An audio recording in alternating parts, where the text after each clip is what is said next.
Welcome to the Slop Farm. Enjoy the video. You start by confirming the essentials: a working compiler on Path and VS Code with the C/C++ extension. Open your project folder and create main. CPP, type a minimal hello world to test build. Once done, configure tasks.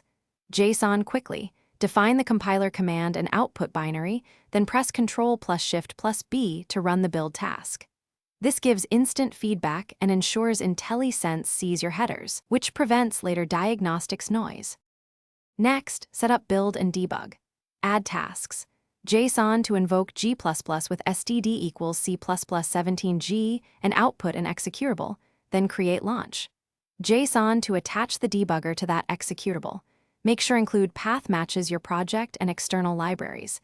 Use the integrated terminal to run builds and set breakpoints before launching the debugger.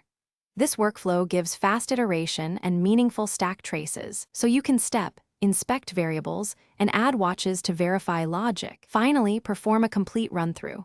Build, then launch under debugger with representative inputs, verify outputs and edge cases.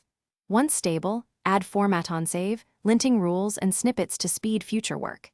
If things fail, first confirm the compiler is on path and tasks. JSON points to the correct executable. Make sure include path and compiler flags match your toolchain.